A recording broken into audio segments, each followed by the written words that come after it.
Welcome, ladies and gentlemen, to our Wednesday night class. And tonight we're studying Parashat Vayishlach, the holy words of Rabbi Shimshon Pincus. And as an intro, Yaakov Avinu was away for 34 years. He left his home running away from his brother who wanted to kill him, sent by his parents to get married, build himself a family, return home. But fine, on his way home, he gets word that Esav, his brother, is coming to meet him with 400 men. And Yaakov gets scared. And he prepares himself. Chazal tell us, our sages tell us, he prepared himself in 3 different ways. Number 1, he sent messengers to try to appease Esav with gifts and trying to make peace. He also divided his family into 2. That chas v'shalom, if one side will get attacked, pounced on, the other will be able to escape, and vice versa. And the 3rd is he prayed. He prayed to Hashem for help, for assistance, because he was actually scared. I want to share with you the verse that tells us. Genesis chapter 32, verse 8, Vayira Yaakov me'od vayetzer lo. And Yaakov became very frightened, and he was distressed. Not a simple thing. We're talking about a very righteous individual over here, Yaakov Avinu. This double terminology of Vayira, he was scared, and then Vayetzer lo, he was afraid. What does that mean? So, Rashi says, number 1, he was afraid that he might get killed. Number 2, he was afraid that he may kill someone. 2 things. He may get killed, or he may kill someone. Rav Pincus says, that's amazing. Yaakov Avinu was not just scared that he may die, but he was scared that he may kill someone as well. Rav Pincus says that something one time happened in his life and he'll never ever forget it. It was an encounter he had with his Rosh Yeshiva.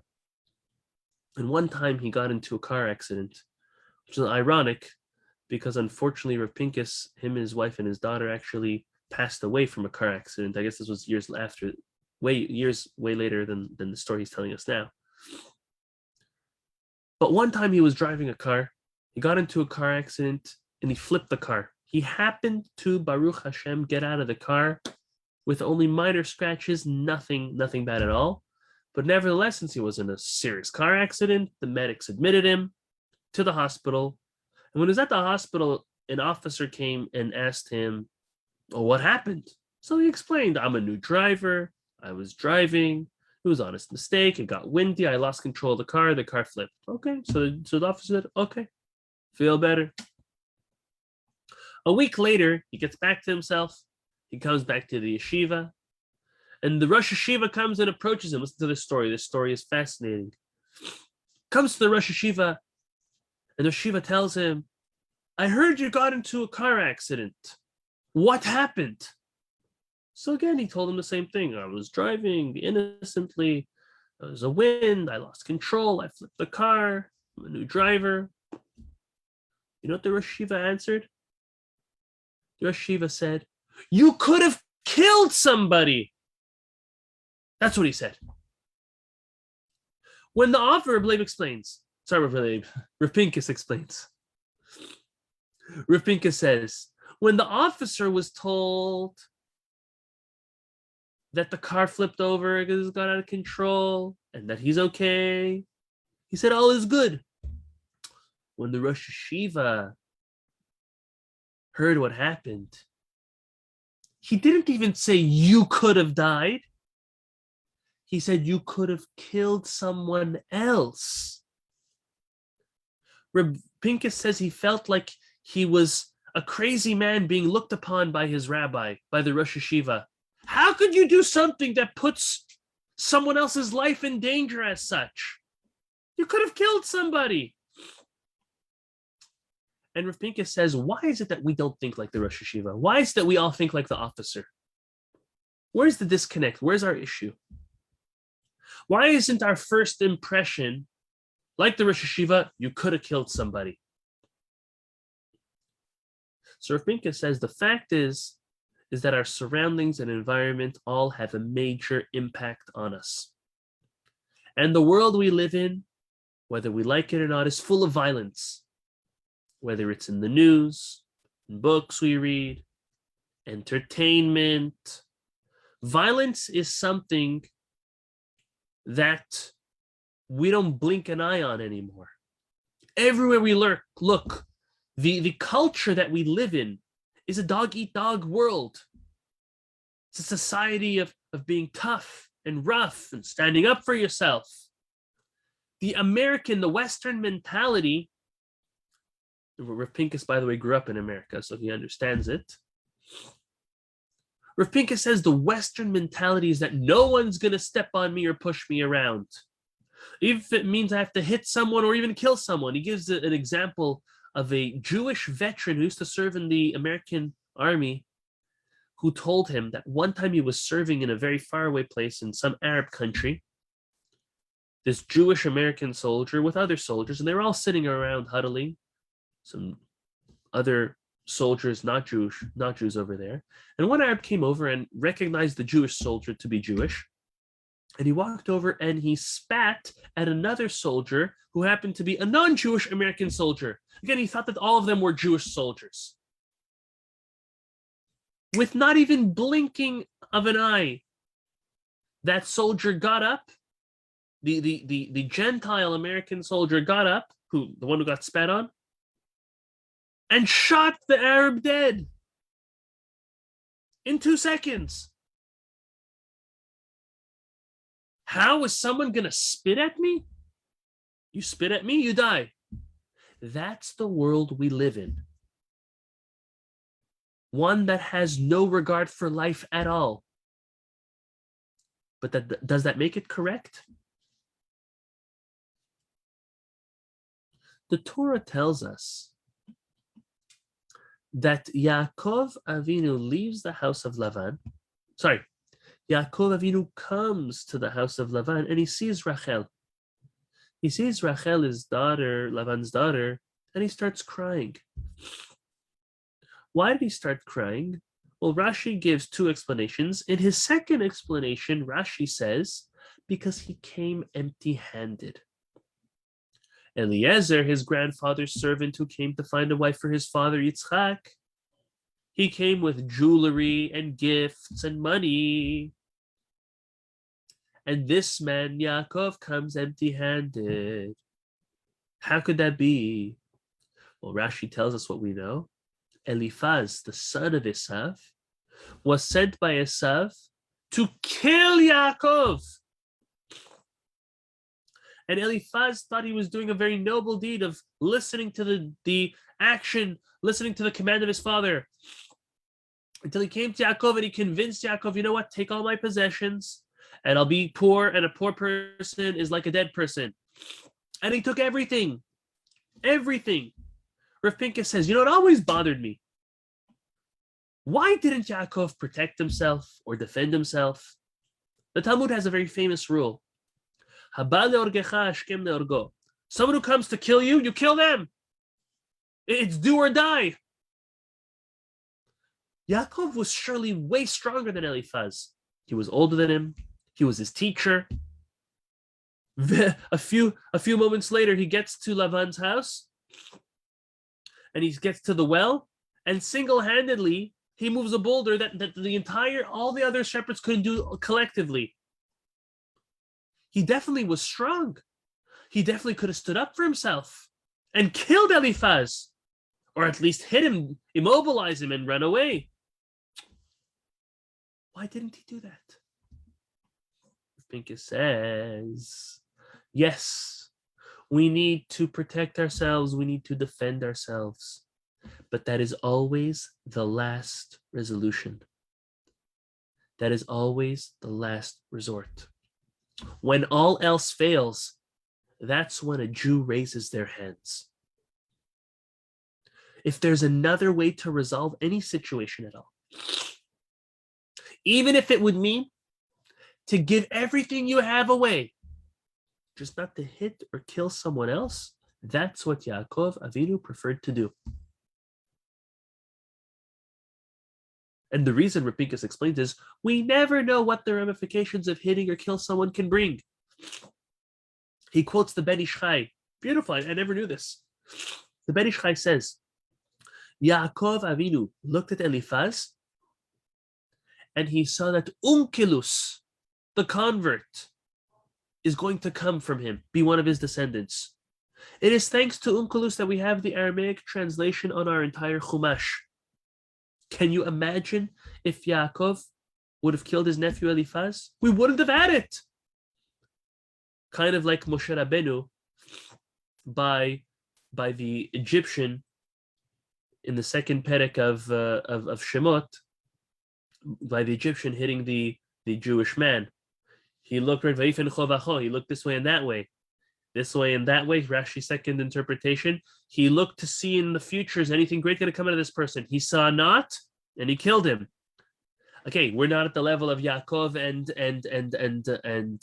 Moshe Rabbeinu. But we do not know what the ramification of hitting or killing someone can bring.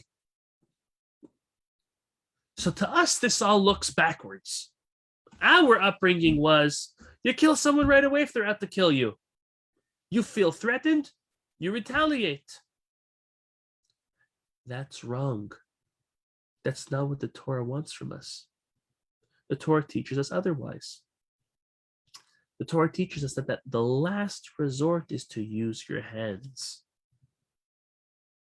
But to kill, there's almost no excuse to ever kill.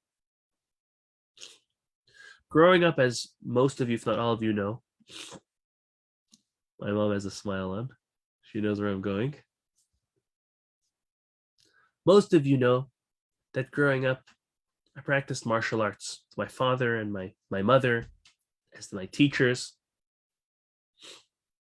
to thousands of students over the years. And something that I remember my father, my teacher, always say is that everything we are learning here should only be used as a defense. Only in the rare occasion of a life-threatening situation do you even use what you are being taught here in martial arts. If someone wants anything from you, anything at all, it could be your watch, it could be your wallet, it could be your car, it could be the shirt off your back. Whatever they want, just give them. Unless what they want is your life, you just give it to them. Now, his interpretation, his explanation was, at least back then, was because why get into an altercation? If you can avoid it through speaking peacefully, getting out of it, just handing something over, God is big. You lose this here, you'll gain something elsewhere. But God forbid if someone has a weapon or someone may have something or knows something that you don't know how to deal with, why endanger yourself? Why lose a limb? Why break a limb? Why, God forbid, put your life in danger? Just give it. As long as it's not your life or a life around you, one of your family members, someone that you care for, that person's out for, just give it. From a young age, I was taught this idea. We were kind of raised as these little ninjas, being able to immobilize people and even kill a person. Many people do not know how to kill a person with their bare hands. Thank God. But from a young age, we were taught all of these techniques. And we were always taught, excuse me. And we were always taught to never resort to hands, and to avoid fighting and altercation at all costs. This is what our sages are teaching us through the prophetic words, the prophecy that Yitzchak gives and says to his son. He tells him, Hayadayim, Hakol Kol Yaakov, V'Hayadayim Yedei Esav.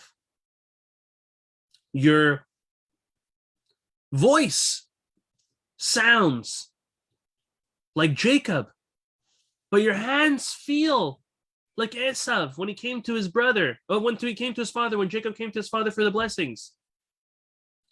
From there, our sages teach us that you know how a Gentile fights? Gentile fights with their hands, with their fist. You know how a Jew fights? Jew fights with their mouth, their words, with their prayer, with trying to appease and trying to convince the person and speak their way out of it. To ask Hashem for help. That's the difference. The reason we must respect others, Rav Pincus says, and others, and have a great regard for someone else's life, is because every single Jew is a tzelem Elokim. A piece of God is in each and every one of us. When you hit, when you curse, when you kill another person, God forbid, so to say, you're doing that to the Shekhinah, to Hashem. Rav Pincus ends up with one last example, and this will wrap it up. This is an example that Rav Pincus, the story actually in the Nach about King David, Rav Pincus brings over and over and over, and every single time he always extrapolates another lesson and a deeper lesson. He happens to have had an affinity with this story. King David is being pursued by his son, Avshalom. Avshalom was claiming the throne, and David HaMelech had to run for his life. He had his entourage, he had his confidants. He gets to a place called Bachurim, and out comes a fellow, Shimi ben Gera, and curses King David and stones King David along with all of his men, attempting to kill him. Obviously, King David survived. Now, according to the Jewish law, according to the halacha, anyone who rebels against the king is chayav mitah, is obligated, is liable and obligated to be punished by death. So King David's natural reaction should have been, get rid of Shimi. Let's go kill him. When Avishai ben Seruya, who was King David's nephew and also the general of his army, came to King David and told him, we have to kill Shimi. Oh, sorry, we have to kill Shimi ben Gera. King David said no. He said, absolutely not. He said, we think we understand what's happening over here, but we don't. Hashem is way greater and way bigger, and he'll take care of everything and everyone. It's King David speaking. Fast forward now a couple generations, and we see how correct King David was. Just a few generations later, the Jewish people had a decree that they will be wiped out and annihilated off the face of this earth. And a direct descendant of Shimi ben Gera was the one who annulled the decree and saved the Jewish people. Who was it? Mordechai. Mordechai ben Yair ben Shim'i. He was a direct line descendant of Shimi ben Gera. He came and annulled this decree. If King David would have listened to Avishai's nephew, who's to say there would have been someone to save the Jewish people by the Purim miracle? Even though, according to halacha, the right thing to do would have been to kill Shimi. King David didn't want to. He said, killing someone is not a simple thing. Rav Pincus gives the mashal, the anecdote. Imagine you take a 3-year-old boy and you put him in a tank and you explain to him, warning, do not touch any button in here. A lot of things, a lot of bad things can happen if you just touch one button, if you touch the wrong button. Don't touch anything.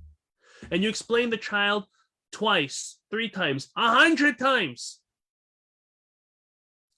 That's like Hashem putting us in this world and he's saying, don't touch other people. Don't hit other people, don't kill other people. Because just as a 3-year-old does not understand how a tank works, we don't understand how Hashem operates in this world. Those buttons are dangerous, and things that we do with our hands, and God forbid hurting or killing someone, are dangerous. That is why Jews use their mouth and not their hands. And this is why Yaakov Avinu did not kill Eliphaz. He had all the right to. Comes to kill you, defend yourself. But we're greater than that. We use our mouth to speak out of something. We use our mouths to pray to Hashem. The world we live in, however, is warped. It's backwards. It's messed up. Fine. But we don't need to act that way. We need to use our words over our hands. Words are so much stronger. And God forbid if someone ever does something with their hands, it's almost irreversible. In one way, when you say something, sometimes you could say something to someone that hurts way more than a hit. But at the end of the day, you could always ask for forgiveness if you hit someone, God forbid, or physical with someone. Sorry, if you say something to someone, you could always make up for it. But if you're physical with someone, any type of relationship, God forbid you kill someone by mistake, we don't know our strength. With a little push, someone could slip and bang their head and finish. That's something that's irreversible. May HaKadosh Baruch Hu bless us to realize that even though we were brought up with a certain mentality, this Western entitlement mentality, this macho man mentality of no one's going to mess with me, may HaKadosh Baruch Hu bless us that we will realize and start using our mouths as our weapon, our mouths, our resort for peace, to restore peace, opposing to quickly hitting or using other technology to take someone's life, God forbid. Let HaKadosh Baruch Hu give our mouths strength. And as we know, the way Hakol Kol Yaakov, that the voice will be the weapon and the power of the Jewish people, is when we keep our mouths sacred. When we don't speak Lashon Hara, when we don't say derogatory words, when we don't use foul language. If you keep the mouth is like a sword. If you keep it sharp and saying words of Torah and words of encouragement and inspiration, then that thing will be sharp wherever you use it. But if you dull it down with slander and mean words, putting other people down, swearing, God forbid, you dull down the sharpness of this knife. And unfortunately, this knife, when you come to use it in a real battle, in real prayer, in times when you really need it, it will not perform. So may HaKadosh Baruch Hu help us that we always keep our mouths sharp, on point, and they will be extremely useful and successful for us. Amen v'amen.